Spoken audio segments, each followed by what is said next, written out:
একটা ঘটনা আপনারা অনেকেই শুনছেন। এক যুবক রাসূলুল্লাহ সাল্লাল্লাহু আলাইহি ওয়াসাল্লামের সামনে এসে মুসলমান হয়েছিল।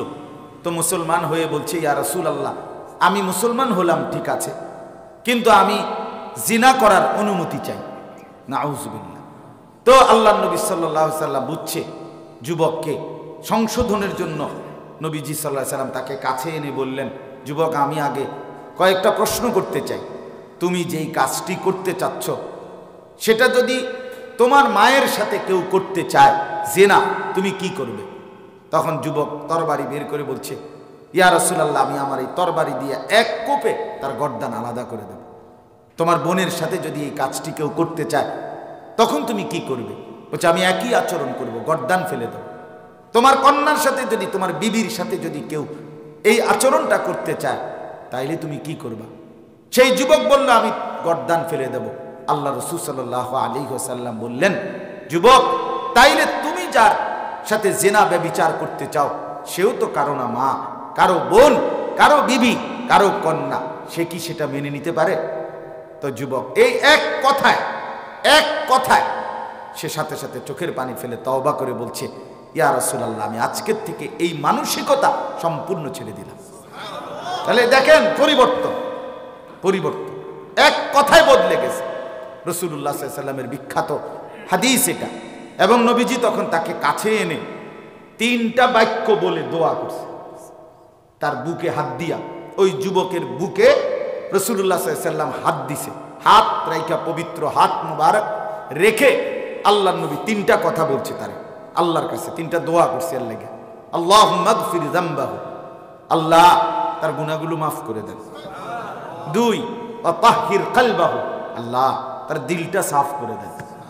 3, ওয়াহসিন ফারজাহু, আল্লাহ তার লজ্জাস্থানটাকে পবিত্র রাখেন।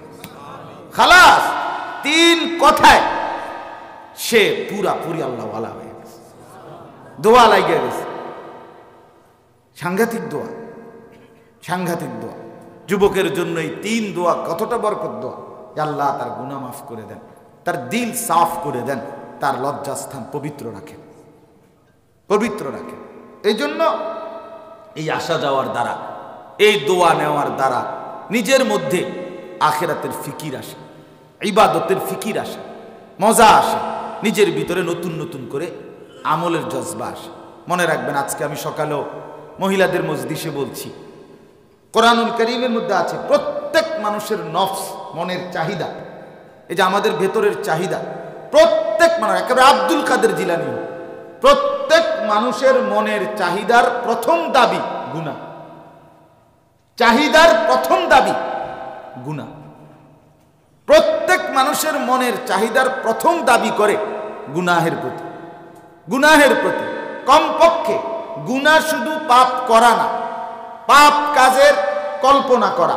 জুল জালাল ওয়াল ইকরামের ফজল কারাম, রব্বুল আলামিনের অপরিসীম ইহসান, মেহেরবানি, দয়া, আল্লাহ তাআলা আমাদেরকে আজ 13 জানুয়ারি 2024 রোজ শনিবার আমাদের প্রিয় দ্বীনি প্রতিষ্ঠান মাদ্রাসায়ে আশরাফুল উলুম ময়নামতি বিনন্দিয়ার চর বুড়িচং কুমিল্লা এর উদ্যোগে প্রতি মাসের ন্যায় আয়োজিত মাসিক ইসলাহি মজলিসে আল্লাহ তাআলাই আমাদেরকে আসবার বসবার আল্লাহর জন্যই জমা হওয়ার তৌফিক দান করেছেন। এজন্য সকলেই বলি আলহামদুলিল্লাহ।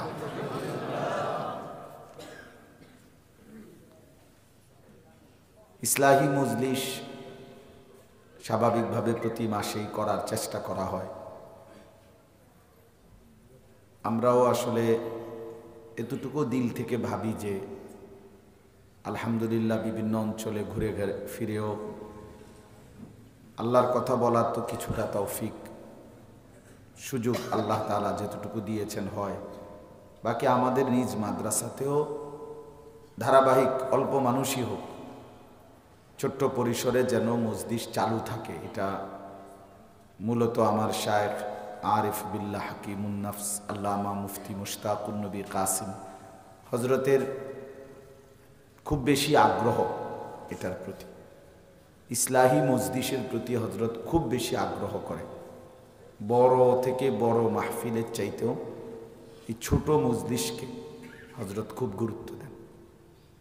এবং আমাদের ঢালকা নগর হজরত বাংলাদেশের অন্যতম শ্রেষ্ঠ বুজুর্গ আরিফ বিল্লাহ হজরত মাওলানা শাহ আব্দুল মতিন বিন হুসাইন দামাত বারাকাতুহুমুল আলী, আমি ওনার জবানে নিজে শুনেছি। হজরত বলছেন যে বড় থেকে বড় আল্লাহওয়ালা বুজুর্গরা, আল্লাহর প্রিয় বান্দা, আউলিয়ায়ে কেরাম এরকম ছোট ছোট মজমা থেকে তৈরি হয়েছে। ছোট মজমা থেকে বড় মানুষ তৈরি হয়েছে। এই ধারাবাহিক ওলামায়ে কেরামের সান্নিধ্য, সাহচর্য, সোহবত, আসা যাওয়া, নিজের ইসলাহি সম্পর্ক রাখা, এর দ্বারা মানুষের জিন্দিগিতে অনেক বড় বড় মানুষ তৈরি হয়। এক তো মাহফিল বড় সড়ক, সেটা ব্যাপকভাবে হচ্ছে, সেটারও অনেক ফায়দা আছে, অনেক ফায়দা, উপকার আছে। বাকি মানুষ গড়ে তোলা, মানুষকে গড়ে তোলা, এটার জন্য আল্লাহওয়ালাদের নিবিড় সান্নিধ্য, তত্ত্বাবধান জরুরি। নিজেকে গড়ে তোলা এটা কঠিন, অনেক কঠিন। একজন কারো কথা সবসময় মানা, মেনে চলা, এটা রীতিমতো কঠিন। নফসের উপরে ভীষণ চাপ থাকে, মন চায় না, মন এলোমেলো হয়ে যায়, মনের চাহিদা অনেক কিছু করতে চায়। কিন্তু কোনো একজন যখন শাসন করে, তদারকি করে, নেগরানি করে, তখন কিছুটা হজম করতে হয়, কষ্টই হয়। কিন্তু এটাকে যদি কেউ মেনে নেয়, অল্প সময়ের ভিতরে আল্লাহ তাআলা তার অনেক দিনই তারাক্কি দান করে। বাংলাদেশের অন্যতম শ্রেষ্ঠ বুজুর্গ আমাদের ফুলছোঁয়ার হজরত পীরে কামেল শেখুল হাদিস আল্লামা মুফতি আবু সাঈদ দামাত বারাকাতুহুমুল আলিয়া, আমি হজরতের কাছে শুনেছি। হজরত বলছেন 3 জিনিসে যার মধ্যে অর্জন হয় সে ইমানের স্বাদ পায়, হালাওয়াতুল ইমান, ইমানের মজা পায়, ইমানের স্বাদ পায়। 1 নম্বর হলো যে ব্যক্তি ইস্তেলজাজুত তাআত, ইবাদত, আল্লাহর বন্দিগি করে মজা লাগে যার কাছে, নামাজ পড়ে, জিকির করতে, তেলাওয়াত করতে, সবসময় দ্বীনি কাজ করতে যার কাছে স্বাদ লাগে, মজা পায়, আরাম পায়, যে ইবাদত করতেই ভাল লাগে, এইটা যার দিলের হালাত, সে ইমানের স্বাদ পেয়েছে। 2 নাম্বার তাজাররুউল মারারাত, যে ব্যক্তি যেই কোনো মুসিবত, পেরেশানি, কষ্ট, রোগ, শোক, অভাব অথবা অস্থিরতা, এই সব হালাতে তিক্ত যে কোনো অবস্থায় ঢোক গিলে গিলে হজম করে, সবর করে। কষ্ট হইতেছে, দিল ছিঁড়ে যাইতেছে, তারপরও অভাব প্রচণ্ড, তারপরও নাফরমানি করে না, হারাম রোজগার করে না। অনেক একটু হাত বাড়াইলেই গুনার অনেক সাজ সরঞ্জাম আছে, চতুর্দিকে আছে, কিন্তু মনেরে বুঝাইয়া ঢোক গিলা, ঢোক গিলা মানে তো বোঝেন, এমনি মানুষের ঢোক গিলে না, এরকম ঢোক গিলে, ঢোক গিলে গিলে হজম করে, তাজাররু অর্থ ঢোক গিলা। তো যে ব্যক্তি ঢোক গিলে গিলে হজম করে, সবর করে, সে ইমানের স্বাদ পায়। অল্প সময় পরে তার ইমান তার কাছে বহুত মহব্বতের হয়ে যায়, মজাদার হয়ে যায়। আর 3 নাম্বার হলো রিজাবিল কাজা, আল্লাহ তাআলার সমস্ত ফায়সালায় যে সন্তুষ্ট থাকে, সুখে থাকলেও আলহামদুলিল্লাহ, দুঃখে থাকলেও আলহামদুলিল্লাহ, হার হালাতে, সর্বাবস্থায় যে আল্লাহর ফায়সালার উপরে সন্তুষ্ট। আমার প্রত্যাশা মতো, চাওয়া মতো হইছে, আলহামদুলিল্লাহ, আমার চাওয়া মতো হয় নাই, তাও আলহামদুলিল্লাহ। কারণ আমার প্রত্যাশা মতো সব কিছু হইতে হবে, তাহলে তো আল্লাহ তাআলা আমাকে দিতে বাধ্য, আল্লাহকে মজবুর বানায় দিলাম, তাহলে এইটার অধিকার তো আমার নাই, আমার তো কিচ্ছু না, আল্লাহ। তাহলে আমার চাহিদা মতো আল্লাহ সব কিছু দিতেই হবে, তাইলে আল্লাহ তাআলা সার্বভৌমত্ব এটা রইল কই?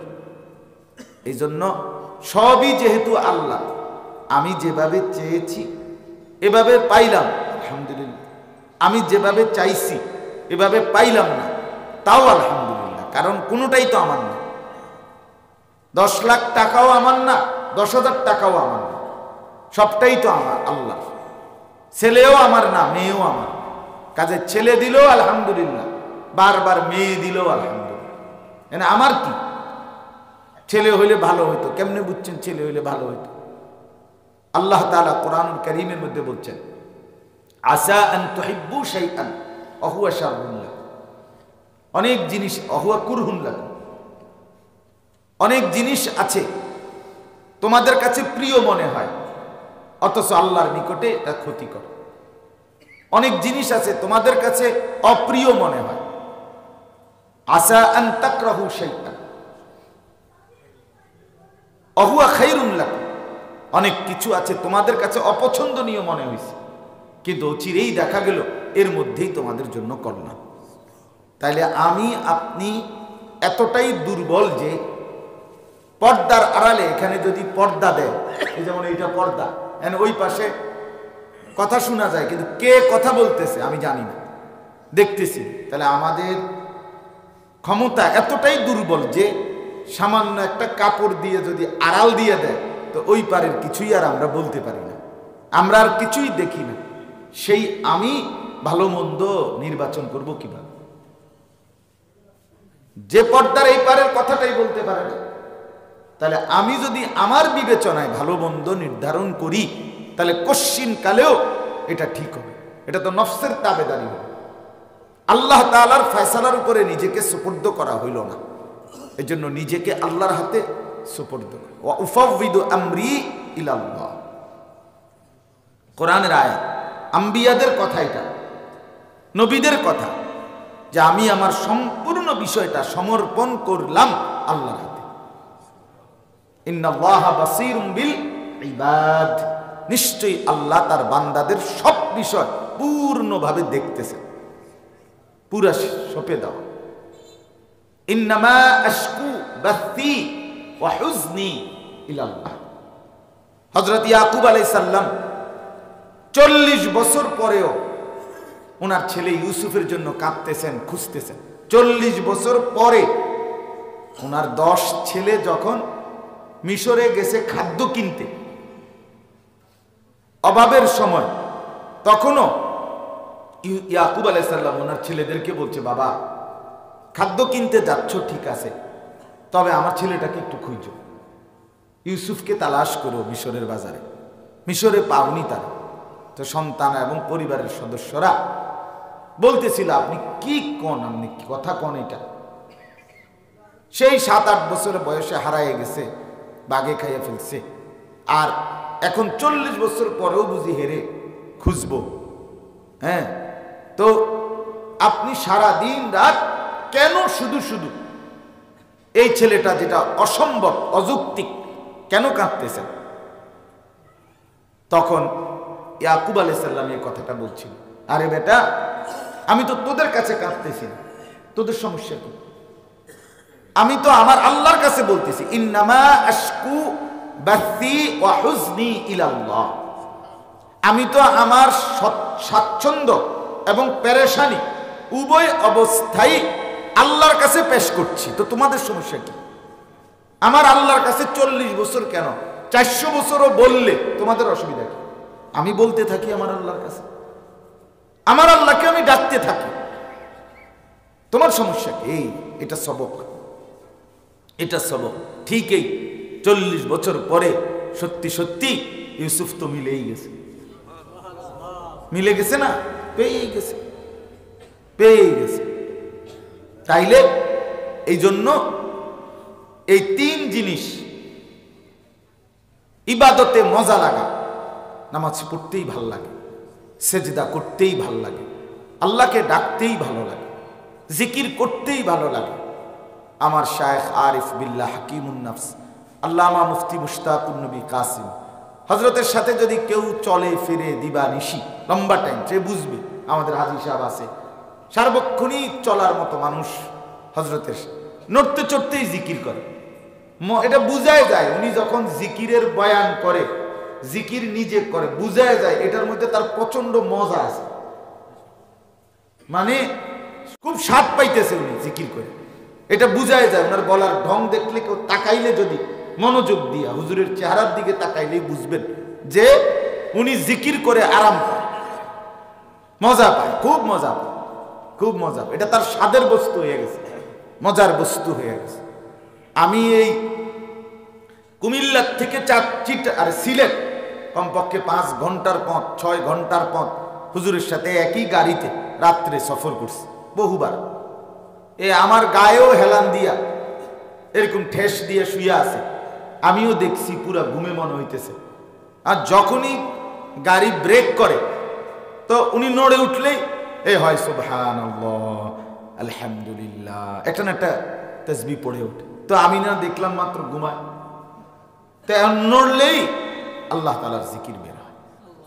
কোরআনুল কারীমের মধ্যে আছে, আল্লাহ তাআলা বলেন প্রিয় বান্দার একটা সিফাত হলো, বিবেকবান বিচক্ষণ বুদ্ধিমান বান্দার একটা পরিচয় এটা, আল্লাযীনা ইয়াযকুরুনাল্লাহা কিয়ামান ওয়া কুউদান ওয়া আলা জুনুবিহিম। এই ওয়া আলা জুনুবিহিম, আল্লাহ বলেন আমার পছন্দের বান্দা, আমার বিবেকবান বিচক্ষণ বুদ্ধিমান বান্দা কারা? এর 1 নম্বর পরিচয় হলো যারা আল্লাহ তাআলার জিকির করে 3 অবস্থায়, যখন দাঁড়িয়ে থাকে তখনও, যখন বসে আছে তখনও, যখন শুয়ে আছে কাত হয়ে আছে তখন। তো এইখানে তাফসিরে আমরা, বাংলাদেশে একজন মহান বুজুর্গ আসতেন এক সময়, আওলাদে রসুল সৈয়দ আব্দুল মজিদ নাদিম সাহেব, হাজী সাহেব দেখছেন না, কান্দিরপাড় বয়ান করতেন টাউন হলে। আমার আব্বার সাথে আমি অনেক শুনছি হজরতের বয়ান। আমার আব্বারে দেখতাম হুজুরের বয়ান শুনতেন আর কানতেন, পাথর দিল, পাথর না, পাথরের চাইতে বেশি কোনো দিলও যদি থাকতো, ওনার বয়ান শুনছে, ওনার জিকির শুনছে, ওনার তেলাওয়াত শুনছে, অথচ চোখের পানি পড়ে নাই এমন মানুষ কম। এত সুন্দর করতেন, কথা বলতেন ওনার সৈয়দ আব্দুল মজিদ নাদিম সাহেব রাহমাতুল্লাহ। আপনি এখনো মোবাইলে ওনার বয়ান শুনে দেখেন, ওনার নাম সার্চ করে, উর্দু বয়ান, উর্দুতে কিচ্ছু বুঝেন না, উর্দু এমনি শুনে দেখবেন শরীর নড়ে উঠবে, এমনি এমনি বলে যে আমি কথা বুঝি না, কিন্তু ওনার এই বলার ঢং এটা হৃদয় ছুঁয়ে যায়, কলিজা ছিঁড়া ফেলে, ছিঁড়া ফেলে। ওই দিন এক মাওলানা সাহেব আমার গাড়িতে ছিল, তা আমি শুনতেছিলাম হযরতের বয়ান গাড়িতে, তো দেখলাম যে উনি ডুলতেছে। আমি একটু আগে দেখছি উনি ঘুমাইতেছে, কিন্তু এখন দেখি হযরতের বয়ান চলে তো উনি ডুলে, তার মানে এটা তাল আইসা পড়ে, এত মজাদার ওনার বয়ার ঢং ছিল। যাই হোক, তিনি বলতেন, ওনার এক বয়ানে আমি শুনছি, উনি বলছেন এই ওয়ালা জুনুবিহিম, এটার অর্থ বলছে যে আল্লাহর প্রিয় বান্দা দাঁড়িয়েও জিকির করে, বসেও জিকির করে, আর ওয়ালা জুনুবিহিম অর্থ और करवटे बदलते बदलते, এই অর্থ হলো পার্শ্ব পরিবর্তন করতে করতে আল্লাহর জিকির করে, এইভাবে এইভাবে আল্লাহ সুবহানাল্লাহ, তা আবার এদিকে নড়ে উঠছে না, তা আবার এদিকে আলহামদুলিল্লাহ আল্লাহু আকবার। মানে একবার যদি বিছনায় মানুষ ঘুমাইলে একবার ডান দিকে ফিরে, একবার বাম দিকে ফিরে, স্বাভাবিকভাবে মানুষ ডান বাম কাত করে না, তো প্রতিটা কাত করে যখন পার্শ্ব পরিবর্তন করে তখনও সে আল্লাহ তাআলারই জিকির করে। এটা প্রিয় বান্দার পরিচয়। যাই হোক, বলতেছিলাম ইবাদতে মজা পাওয়া, স্বাদ পাওয়া, ইবাদত করতে ভালো লাগা, এটা ইমানের স্বাদ, হালাওয়াতুল ঈমান, ইমানের মজা। আর হলো দুঃখ সুখ মুসিবত পেরেশানি হর হালাতে ঢোক গিলে হজম করা। 3 নাম্বার হলো আল্লাহ তাআলার ফয়সালার উপরে কি থাকা, সন্তুষ্ট থাকা। আল্লাহ তাআলা এমন নিয়ামত আমাদেরকেও দান করে। তো আমি বলতেছিলাম মূলত যে কথাটা, যে পরিবর্তন ইসলাহি মজলিসের দ্বারা খুব হয়, আল্লাহওয়ালার সোহবতের দ্বারা, ওলামায়ে কেরামের কাছে নিয়মিত আসা যাওয়ার দ্বারা নিজের জীবনের পরিবর্তন হয়। মূলত তো আপনি যদি বলেন ওয়াজ তো এগুলা শুনছি, এ ঘুরিয়া গেরা তো এই কথা, আমিও তো কই এই কথা, কথা তো এই ঠিকই আছে, কথা একই কথা। সব আল্লাহওয়ালা, সব ওলামায়ে কেরাম, সব ইমাম সাহেবগণ, মসজিদের খতিবরা ঘুরে ফিরে তো একই কথা। কিন্তু এই বারবার শোনার দ্বারা, বারবার বলার দ্বারা কলিজার মধ্যে নতুন করে আবার জজবা আসে, আবার ফিকির আসে, আরেকটু হিম্মত আসে, আগের চাইতে নেকের পথে আরেকটু আগে বাড়ে। এই বাড়তে বাড়তে একদিন একবার শয়তান ফেলে দেয়, আরেকবার সে শয়তানকে ফেলে দেয়। আল্লাহওয়ালারা বলে এইভাবেই যুদ্ধ করতে হয় নফস। শয়তান একবার তোমাকে ফেলে দিবে, তুমি আরেকবার শয়তানকে ফেলে দিবা। ধাক্কাধাক্কি করতে করতে মুমিন একদিন বিজয়ী হয়ে যাবে। শয়তান হেরে যাবে, শয়তান হেরে যাবে, শয়তান হারবেই। আল্লাহ তাআলা স্পষ্ট বলছেন শয়তানের সমস্ত চক্রান্ত দাঈফা, দুর্বল দুর্বল দুর্বল, একবারও বলে নাই সবল। তাহলে শয়তানের চক্রান্ত যেহেতু দুর্বল, কাজে শয়তান হারতে বাধ্য, মুমিন জিততে বাধ্য। মুমিন জিতবে, জিতবে, কিন্তু আপনি শুয়ে শুয়ে জিততেন না। কিছুটা তো নড়াচড়া করতে হবে, কিছুটা ধাক্কাধাক্কি করতে হবে, কিছুটা। আমি একটু আগে আমার এক ভাইকে জানি বলছে, হুজুর 4 ওয়াক্ত নামাজ তো ঠিক মতো পড়ি, ফজরের নামাজ পড়তে একটু কষ্ট হয়, হ্যাঁ পারি না। আমি না, এ কথা বললে হইতো না, এই এখন বলছি। মুমিন হারতে পারবে না, মুমিন কি করতে পারবে না, হারে গেলে তো হাইরেই গেলেন, আমার পক্ষে আর সম্ভব না, এ কথা তো আপনি সিদ্ধান্ত লয়ে লাইলেন, তাহলে আপনি পারবেন কেমনে? সিদ্ধান্ত নেওয়া যায় পারে। মুমিন হারে না, মুমিন হারতেই পারে না, মুমিন হারবে না। অতএব হ্যাঁ, আমার হুজুর 1 সপ্তাহে প্রায় সময় জামাত ফজরের ছুটে যায়, আবার আপনি সিদ্ধান্ত নেন আমি আরো কমায় আনবো, আরো কমায় আনবো। জামাত আমাকে পড়তেই হবে, নামাজ আমাকে পড়তেই হবে, আল্লাহকে আমি রাজি করতেই হবে। রাগ করে আল্লাহকে ছেড়ে আমার দেওয়ার কোথাও জায়গা নেই। ওমান ইউদলিলিল্লাহু ফামা লাহু মিন হাদ। কোরআনুল কারীমে আল্লাহ তাআলা বলেন, আল্লাহ যাকে পথভ্রষ্ট করে দেয় তার আর কোথাও কোনো পথ প্রদর্শক নাই, আর কোথাও নাই। ফামান লাম ইয়াজআলিল্লাহু লাহু নূরান ফামা লাহু মিন নূর। আল্লাহ কোরআনে বলে, বান্দা আমার আলো যে পেল না, আমি আল্লাহর পক্ষ থেকে নূর, আমার আলো যে পায় নাই, ফামা লাহু মিন নূর, তার আর কোথাও কোনো আলো নাই, আর কোথাও আলো নাই, আর কোথাও আলো নাই। আল্লাহকে বাদ দিলে, আল্লাহকে বাদ দিলে আর কোথাও কেউ স্থিরতা পায়। এটা সবসময়ের কথা মনে রাখেন, এ কথা মূল নীতি মনে রাখবেন।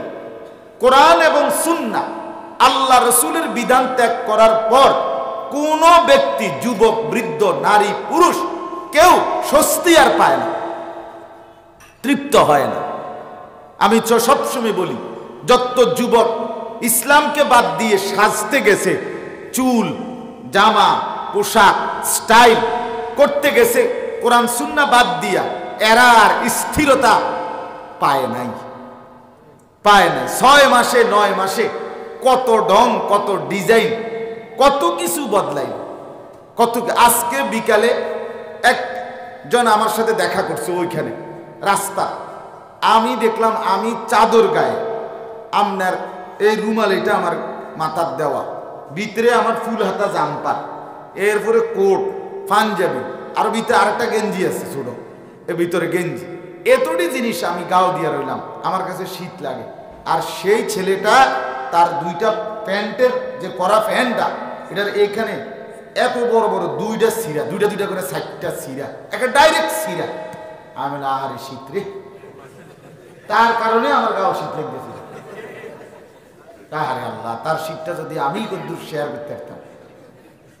আমার ভাই কষ্ট পাইতেছে শীতে, কি আশ্চর্য! মানে এই ঠান্ডার ভিতরে তোরে বুঝি কোন বেকুবে তোরে এই ডিজাইন ধরাই দিল, তোরে এই শীতে কষ্ট দিতে আছে। বেকুব কি আর বাজারে উঠে এইসব বেকুব? আমরা গরু বাজারও তুলতো না এইসব। চিন্তা করে আস্তাগফির আস্তাগফির ফামান লাম ইয়াজআলিল্লাহু লাহু নূরান ফামা লাহু মিন নূর। আল্লাহ বলেন আমার আলো যে পেল না সে আর কোথাও আলো পাবে না। তার আর জীবন অস্থিরতায় ভরে যায়, অস্থিরতা। এই দুনিয়া নিয়ে যারা কারাকারি করে অস্থিরতাতেই পড়ে থাকে, স্বস্তি আর মিলে না, স্বস্তি আর মিলে না। এই জন্য আমরা প্রত্যেকে ফিকির করি, প্রত্যেকে নিজের পরিবর্তন এই আসবে। আলহামদুলিল্লাহ সারা বাংলাদেশ থেকে শত শত সাথী আমার শায়েখের মজলিসে সুধন্যপুরে যায়। কতজন যে কত কষ্ট করে বসে, জায়গা পায় না, দাঁড়াইবার সুযোগ পায় না, দেখার সুযোগ পায় না, এরপরেও পাগল পারা হয়ে ছুটে যায়। তো দেখা গেছে এই আসা যাওয়ার দ্বারা আমনে পুরা ওয়াজ শূন্য বুঝা এরপরে আমল করবেন হইতো না। এই আল্লাহওয়ালার আসা যাওয়ার দ্বারা আল্লাহওয়ালার কাছে আল্লাহ তাআলার রহমতের এক ফোঁটা আপনার দিলে আল্লাহ দেবে, আপনার পুরা জিন্দেগি সুন্নাত ওয়ালা হয়ে যাবে। সব শূন্য বুঝা এরপরে আমল করবেন হইতো না মিয়া, পারতেন না মিয়া, পারতেন না। আমরা ছোটবেলা থেকে শুনছি এ কথা উস্তাদদের মুখে শত শতবার, না ওয়াজু সে না কিতাবু সে না জর সে पैदा होता दीन होता है बुजुर्गों की नजर से पैदा। লম্বা ওয়াজ দিয়া না, লম্বা বক্তৃতা দিয়া না, লম্বা লেকচার দিয়ে নয়, অনেক সম্পদ বিলিয়ে নয়, বরং দিন হোতা হে, দিন হয়েই থাকে, দিনদারি নসিবে হয়, তাকওয়া ফরহেজগারি আল্লাহমুখী জিন্দেগি নিজের মধ্যে আসতেই পারে। বুজুর্গোं की নজর সে পয়দা, আল্লাহ ওয়ালাদের নজর থেকে, আল্লাহ ওয়ালাদের নজর থেকে, এই হক্কানি রব্বানি ওলামায়ে কেরামের চোখের দৃষ্টি থেকে, ওনাদের কাছে আসা যাওয়া থেকে। একদিন হয়তো আল্লাহ তাআলার কাছে বলছে, আল্লাহ তাকে নেক জিন্দেগি দান করেন। তো দেখা গেছে আল্লাহ কবুল, আল্লাহ বলছে আচ্ছা আমার বন্ধু তুমি বলছো ঠিক আছে দিলাম, খালাস খালাস। হাদিস এটা, আল্লাহ তাআলা বলছে আমার বন্ধু যখন, আমার ওলি, আমার বন্ধু এক সময় আমার এতটা ভালোবাসার বস্তু পাত্র হয় যে আমি তার হাত হয়ে যাই, তার কান হয়ে যাই, তার চোখ হয়ে যাই। আর আমার সেই বন্ধু আমার কাছে যখন কিছু চায়, ইজা সাআলানি শাইআন, সে যখন আমার কাছে কিছু চায় তখন লা আতাইতুহু, আমি অবশ্যই তাকে সেটা দিয়ে দিই, দিয়ে দিই। আল্লাহ তখন দিয়ে দেয়, দিয়ে দেয়। এজন্য এটা গুরুত্বপূর্ণ বিষয়।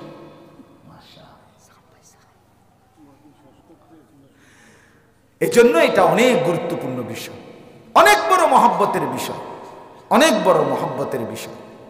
আসলেই বাস্তবতা যে আল্লাহওয়ালা তখন বললে আল্লাহ তাআলা তাকে দ্বীনের তারাক্কি দান করে।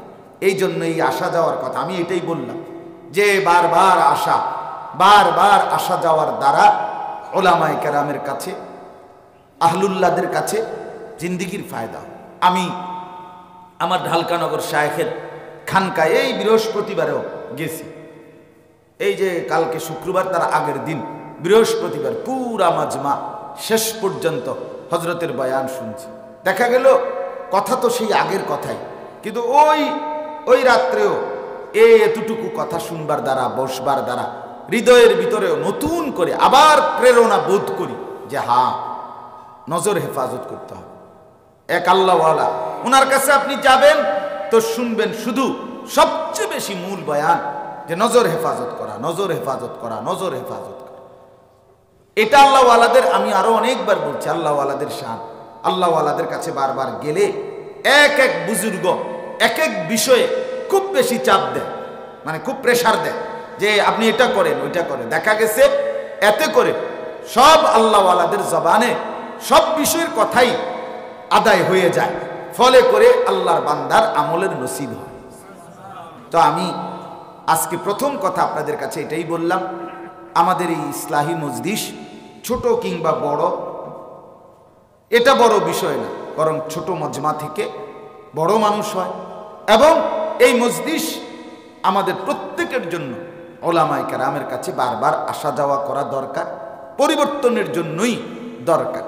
আমি বলতেছিলাম ওই একটা ঘটনা আপনারা অনেকেই শুনছেন। এক যুবক রাসূলুল্লাহ সাল্লাল্লাহু আলাইহি ওয়াসাল্লামের সামনে এসে মুসলমান হয়েছিল। তো মুসলমান হয়ে বলছে, ইয়া রাসূলুল্লাহ, আমি মুসলমান হলাম ঠিক আছে, কিন্তু আমি জিনা করার অনুমতি চাই। নাউযুবিল্লাহ।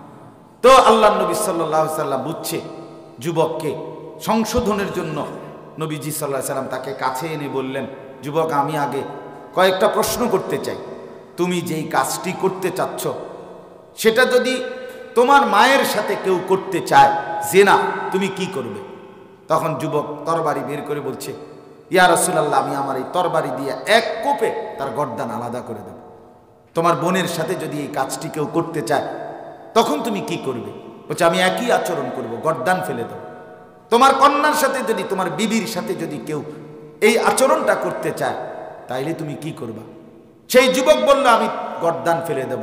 আল্লাহ রাসূল সাল্লাল্লাহু আলাইহি ওয়াসাল্লাম বললেন, যুবক, তাইলে তুমি যার সাথে জিনা ব্যভিচার করতে চাও সেও তো কারো না মা, কারো বোন, কারো বিবি, কারো কন্যা, সে কি সেটা মেনে নিতে পারে? তো যুবক এই এক কথায় সে সাথে সাথে চোখের পানি ফেলে তওবা করে বলছে, ইয়া রাসূলুল্লাহ, আমি আজকের থেকে এই মানসিকতা সম্পূর্ণ ছেড়ে দিলাম। তাহলে দেখেন পরিবর্তন, এক কথায় বদলে গেছে।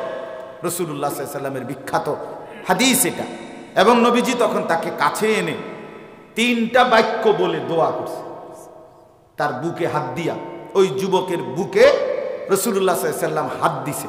হাত রাইখা, পবিত্র হাত মুবারক রেখে আল্লাহর নবী 3টা কথা বলছে তারে, আল্লাহর কাছে 3টা দোয়া করছে। এর লেগে আল্লাহুম্মা গফির যামবাহু, আল্লাহ তার গুনাহগুলো মাফ করে দেন। 2, ওয়া তাহহির কলবাহু, আল্লাহ তার দিলটা সাফ করে দেন। 3, ওয়াহসিন ফারজাহু, আল্লাহ তার লজ্জাস্থানটাকে পবিত্র রাখেন। খালাস, 3 কথায় সে পুরাপুরি আল্লাহ ওয়ালা হয়ে গেছে। দোয়া লাগিয়ে গেছে। সাংঘাতিক দোয়া। যুবকের জন্য এই 3 দোয়া কতটা বরকত দোয়া। আল্লাহ তার গুনাহ মাফ করে দেন, তার দিল সাফ করে দেন, তার লজ্জাস্থান পবিত্র রাখেন। এই জন্য এই আসা যাওয়ার দ্বারা, এই দোয়া নেওয়ার দ্বারা নিজের মধ্যে আখিরাতের ফিকির আসে, ইবাদতের ফিকির আসে, মজা আসে, নিজের ভিতরে নতুন নতুন করে আমলের জজবা আসে। মনে রাখবেন, আজকে আমি সকালেও মহিলাদের মজলিসে বলছি, কোরআনুল কারীমের মধ্যে আছে প্রত্যেক মানুষের নফস, মনের চাহিদা, এই যে আমাদের ভেতরের চাহিদা, প্রত্যেক মানুষ, একেবারে আব্দুল কাদের জিলানী, প্রত্যেক মানুষের মনের চাহিদার প্রথম দাবি গুনাহ। চাহিদার প্রথম দাবি গুনাহ। প্রত্যেক মানুষের মনের চাহিদার প্রথম দাবি করে গুনাহের প্রতি। কমপক্ষে গুনাহ শুধু পাপ করা না, পাপ কাজের পরিকল্পনা করা অথবা নিজের সময়টাকে অযথা ফালতু কাজে নষ্ট করা, এই সবটাই গুনাহ। আর নফস প্রথম বলে এই গুনাহ করতে, ফাআলহামাহা ফুজুরাহা, এই প্রথম ইলহাম করে। প্রত্যেক মানুষের নফসের মধ্যে প্রথম ইলহাম করে, প্রথম এই কথা আসে ফুজুর, গুনাহ। এরপরে এইটাকে ফাঁড়া দিয়া, মানে এইটার ঘাড়ে পাও দিয়া, এরপরে এটাকে পিছাইয়া ওয়া তাকওয়াহা, আল্লাহর বন্দেগী নেক আমল করতে হয়। এই জন্য মনে রাখ, 40 বছর যার কোনোদিন মনে করেন জামাত ফৌত হয় নাই, এক ওয়াক্ত, এই 41 বছরের সময়ও নফস তারে বলতে চেষ্টা করে, আচ্ছা যাই সারি, যাই, আচ্ছা যাইও, আর আরো 3 মিনিট আছে, এনতেন 1 মিনিটের রাস্তা, মানে জামাত আজকেও চেষ্টা করছে ছুটে, অথচ সে দেখে 41 বছরে এই লোকটার 40 বছরে কোনোদিন জামাত ছুটে না, তবুও নফস বলে গুনাহের কথা, তবুও নফস অলসতা, অবহেলা এটাই করতে চায়। এই জন্য আমাদের প্রত্যেকের ভিতরে যখনই আপনি কিছুদিন কোনো আল্লাহওয়ালা, কোনো আলেমে দ্বীন, কোনো নেক মানুষের সাহচর্য থেকে বিরত থাকবেন, কসম খোদার আপনি অনুভব করে দেখেন আপনার হৃদয়ে কিছু না কিছু আমলের ঘাটতি, কমতি নেককার লোকেরও কমে যায়।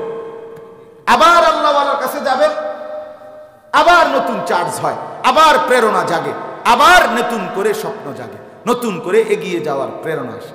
আমি তো আমার ব্যক্তিগত কথা বলি, আমি অসংখ্যবার খেয়াল করিয়া, এটা আমি নিজের উপরে নিজে পরীক্ষা করছি। আমি অনেকবার, আমি যখন আমার উপরে গোসল ফরজ মনে করেন, এখন এই 3 ঘন্টা আরো পরে গোসল করছি, অথবা আমার শরীর না পাক, এখন এই যতক্ষণ আমি নতুন করে পবিত্র না হইছি, আমি অনেকবার পরীক্ষা করে দেখছি, এই 3 ঘন্টা, এই 2 ঘন্টা আমার ব্রেনে, মাথা কোনো নেক কাজের কোনো পরিকল্পনাই আসে না। আমার কাছে মনে হয় যেন আমি অন্য এক হালাতে থাকি। ঠিক যখনই পবিত্র হয় শরীর, আবার নতুন করে নেক কাজের বিভিন্ন চিন্তা আসে। এটা আমি অনেকবার খেয়াল করে দেখছি। তাহারাতের গুরুত্ব, এজন্য কোরআনুল কারীমের মধ্যে আল্লাহ বলছে, বান্দা পানি নাই, কোনোভাবে পানি মিলতেছে না, মাটি দিয়ে তায়াম্মুম করো, মাটি দিয়ে পবিত্রতা অর্জন করো। ফাইন লাম তাজিদু মাআন ফাতায়াম্মামু সাঈদান তাইয়্যিবা, পবিত্র মাটি দিয়ে তায়াম্মুম করো। এখন যদি প্রশ্ন করেন, আল্লাহ পানি আসবে তো, পাবো তো, এক্ষুনি মাটি দিয়ে পবিত্রতা অর্জন করতে হবে, এত সাফাসাফির কি আছে? তো আল্লাহ তাআলা নিজে উত্তর দিছে, ওয়ালাকিন ইউরিদু লিইউতাহহিরাকুম, কেন জানো বান্দা, আমি আল্লাহ চাই আমার বান্দাকে পবিত্র দেখতে। আমার বান্দা অপবিত্র থাকবে আমি এটা চাই না, আমার এটা ভালো লাগে না, আমার এটা ভালো লাগে না।